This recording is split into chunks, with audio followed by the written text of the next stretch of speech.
He was known variously as the Wee Man, 10 Stone of Barbed Wire, and simply King Billy. Captain of Leeds United, he epitomised the graft and dedication that made an ordinary English club side into one of the best teams Europe has ever seen. He made me want to retire. Those words were spoken by Pele, the greatest footballer who ever lived. And he said them about Billy Bremner, a man who stood just 5 feet 5 inches tall, a man the press called a thug, a man who captained the most hated team in England. So how did this tiny Scottish warrior earn the absolute love and respect of football's greatest legends? The year was 1974's. West Germany hosted the World Cup. The tournament showcased the greatest players on earth. Johan Cruyff mesmerised crowds with total football. Franz Beckenbauer swept elegantly across the pitch for the host nation. And Brazil arrived as reigning world champions. Scotland qualified with high hopes. Leading them onto the pitch was Billy Bremner, the fiery redhead from Leeds United. The captain everyone in England loved to hate. On June 18th, Scotland faced Brazil at the Waldstadion in Frankfurt. This was supposed to be a mismatch, the world champions against the underdogs. But Bremner had other ideas. He dominated the midfield that day. He tackled with precision. He passed with vision. He ran until his lungs burned. Brazil could not break through. The match ended 0-0. Scotland had held the mighty Brazilians to a draw. Late in the second half, Scotland nearly won it. A corner came in. Brazil failed to clear. The ball bounced loose in the box. It hit Bremner's shin and rolled inches wide of the post. Scotland groaned, but they had proven something massive that day. After the tournament ended,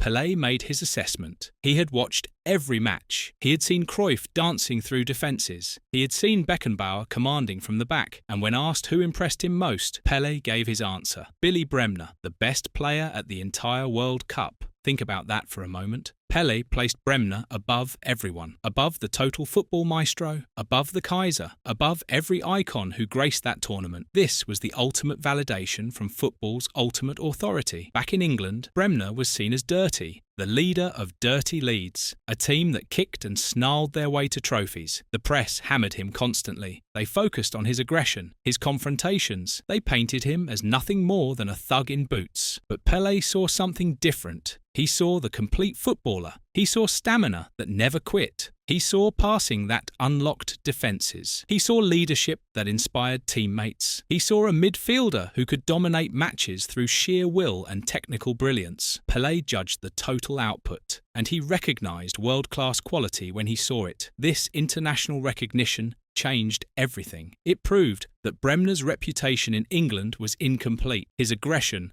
was just the shell protecting genuine world-class talent underneath. Pelé had no bias. He simply watched football and recognised greatness. But Pelé was not alone. Back home in England, the man who knew Bremner best had already reached the same conclusion. Don Revie built Leeds United from nothing. When he arrived as manager in 1961, Leeds were struggling. Revie transformed them into one of the most dominant and feared sides in English football, and at the centre of everything he built was Billy Bremner. Revie made Bremner captain in 1965. The Scot would hold that armband for 11 years. No captain in Leeds history has ever matched that tenure. Revie was a tactical genius who understood football's darker arts. He needed players who combined skill with steel, players who would never surrender. In Bremner, he found the perfect weapon. The bond between manager and captain ran deeper than football. Revie once described his feelings in terms that transcended sport. He said no manager could wish for a greater leader or a greater player. Then he added something extraordinary. If he was in the trenches at the front line, the man he would want on his right side was Billy Bremner. The trenches, the front line. This was not casual praise. This was a statement about survival under the most extreme conditions imaginable. Revie was saying that if his life depended on the man beside him, he would choose Bremner without hesitation. That level of trust is almost unheard of in football. It confirms that Bremner's defining quality was absolute dependability, psychological resilience, the ability to stand firm when everything was falling apart. There is a story that perfectly captures this relationship.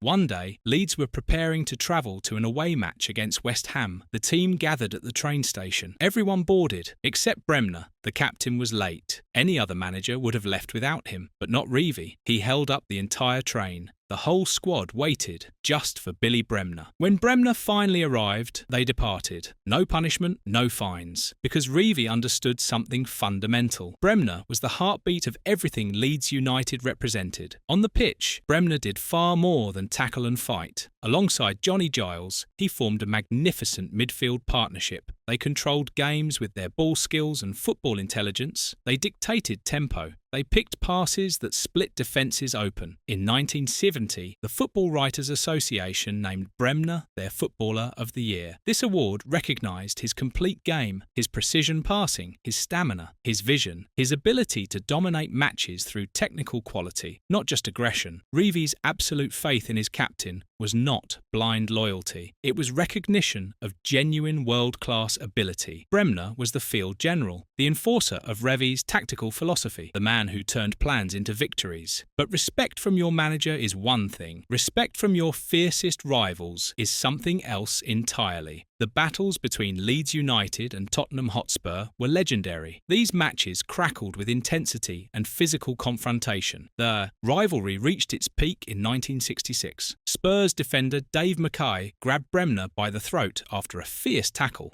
The photograph became iconic. Yet despite the hatred on the terraces, the professionals recognised quality when they faced it. Phil Beale was a key defender for Tottenham during those years. He played against Bremner countless times, and years later, Beale gave testimony that revealed the truth about Bremner's impact. Beale said Bremner was so tough for a little fella, just 5'5", but he was tenacious and a leader. Then Beale delivered the ultimate rival compliment. He said Billy Bremner to Leeds was very much what Dave Mackay was to Spurs, that driving force, the leader of the pack. This comparison is enormous. Dave Mackay was synonymous with fierce, charismatic authority at Tottenham. For a Spurs legend to place Bremner on that same level confirms something vital. Bremner's fire was not just antagonism. It was genuine, inspirational leadership. Beale went further. He recognised Bremner's football intelligence, his tactical awareness. Beale noted that if anything needed changing, Bremner would do that on the field, just like Dave Mackay or Danny Blanchflower did at Spurs. This confirms Bremner acted as Revie's field general. He possessed the tactical brain to adjust formations and strategies mid-game. Bremner never stopped talking on the pitch. He pushed his team constantly, praising them when they did something well, getting into them when they did not. This was not mindless aggression. This was strategic motivation, psychological warfare designed to maximise performance. Beale also admitted the intimidation factor. Playing Leeds was tough, very tough. You always knew you were in for a game. He recalled how Leeds would let the opposing team walk out first. Then Leeds would emerge to a deafening roar, and standing at the front was Bremner, the symbolic captain, the face of their aggression. Even enemies respected him. Even rivals acknowledged his quality. That is the mark of true greatness, and the respect extended beyond club football. On the international stage, Bremner earned admiration from one of football's toughest managers. Tommy Docherty was known as the Doc. He had a fiery temperament and a sharp tongue. When Docherty took charge of Scotland in 1971, he recognised Bremner's value immediately. The relationship between the two men was built on confrontational respect. Docherty demanded absolute commitment. He reportedly pinned Bremner to a wall and told him directly, "Let me down and I will chop off your legs." Docherty made Bremner captain without hesitation. He said he had no doubts when he took over as Scotland manager that Billy should be captain. Then he added that Bremner was one of the greatest captains Scotland ever had. But Docherty credited Bremner with more than just on-field leadership.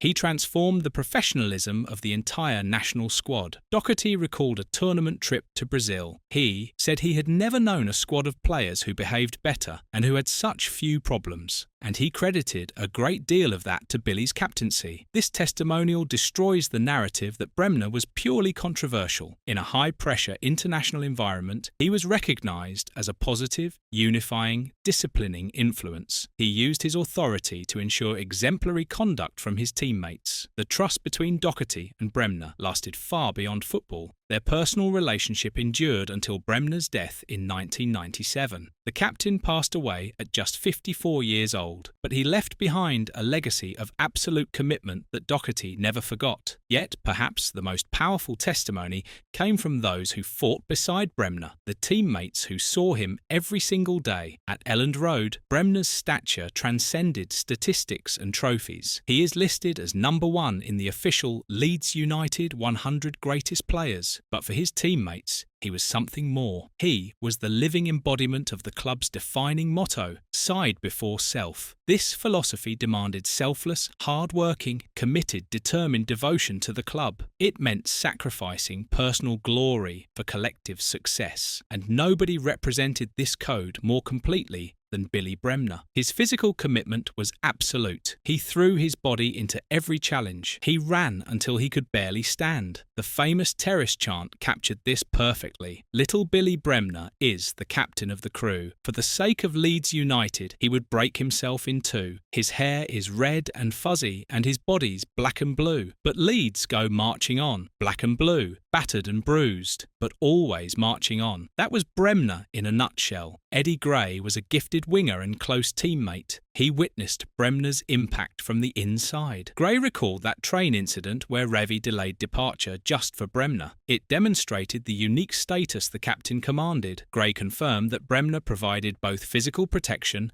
and midfield stability. Alongside Johnny Giles, Bremner forged a partnership known for aggression and remarkable passing skills. They were the engine room, the foundation upon which Leeds built their success. Teammates never blamed Bremner for mistakes. After that agonising near miss against Brazil at the World Cup, some tried to make him a scapegoat, but his teammates refused. Davy Hay said even now he did not think it was a real chance. The ball just came at Bremner, and he never had time to react. They certainly never blamed Billy. This collective forgiveness solidified Bremner's status. His occasional misfortunes or controversial actions were overlooked because his fundamental intention was never in question. He served the collective good unconditionally. He was a warrior who used ferocity not as an end in itself, but as a necessary means to victory. The numbers tell part of the story. Bremner made 772 appearances for Leeds. He scored 115 goals. He captained the club for 11 years. He won 2 league titles, 1 FA Cup, and 1 League Cup. He was named Football Writers' Footballer of the Year in 1970. He earned induction into both the English and Scottish Football Halls of Fame. But statistics alone cannot capture what made Billy Bremner special. The press labelled Leeds as Dirty Leeds. They painted Bremner as the chief villain, a player who relied on aggression and intimidation. But the testimonies from 5 legends tell a completely different story. Pele saw beyond the reputation. He watched Bremner at the World Cup and recognised world-class technical quality, stamina, vision, passing, leadership. He placed Bremner above Cruyff and Beckenbauer. Don Revie trusted Bremner with his life. He would want nobody else beside him in the trenches. That level of dependability is almost impossible to find. Phil Beale, a fierce rival, compared Bremner directly to Dave Mackay. He acknowledged his tactical intelligence, his ability to change games with words and adjustments. Even enemies respected him. Tommy Doherty made Bremner captain immediately and called him one of Scotland's greatest captains. He credited Bremner with transforming the national squad's discipline and professionalism. Eddie Gray and the Leeds teammates